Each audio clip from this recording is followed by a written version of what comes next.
पुतेवा बियाहने चले राजा दशरथ, बिचेवा में लगी है पियास।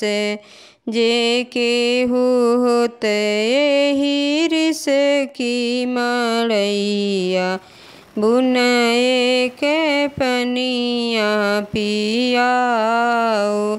जे केहू होई एही ऋषि की मड़ैया, बुनए के पनिया पियाओ।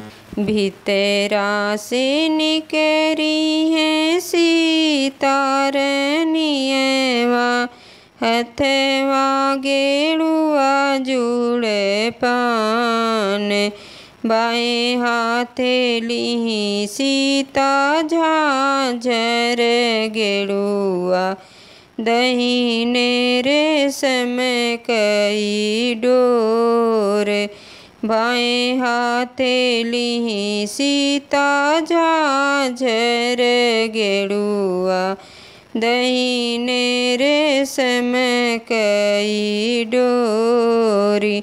के करी हो तुही बारी दुलारी, के कर लागो पतो है।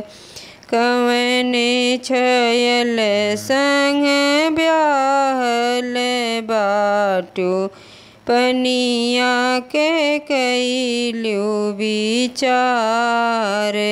कवने छयल संग ब्याहल बाटो, पनिया के कैलू विचार। राजा जनक जी के बारी दुलारी, दशरथ लागो पतो है।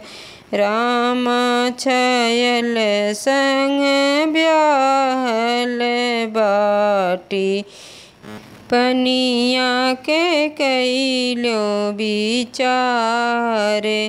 राम छयल संग ब्याहल बाटी, पनिया के कैलो विचार। हाथी जे पियले, घोड़ा जे पियले, पीली है सगरो बरात। यही रे घइलवा से पानी नाही चुए, धनी हो शीतल तोरी भागी। यही रे घइलवा से पानी नाही चुए, धनी हो शीतल तोरी भागी।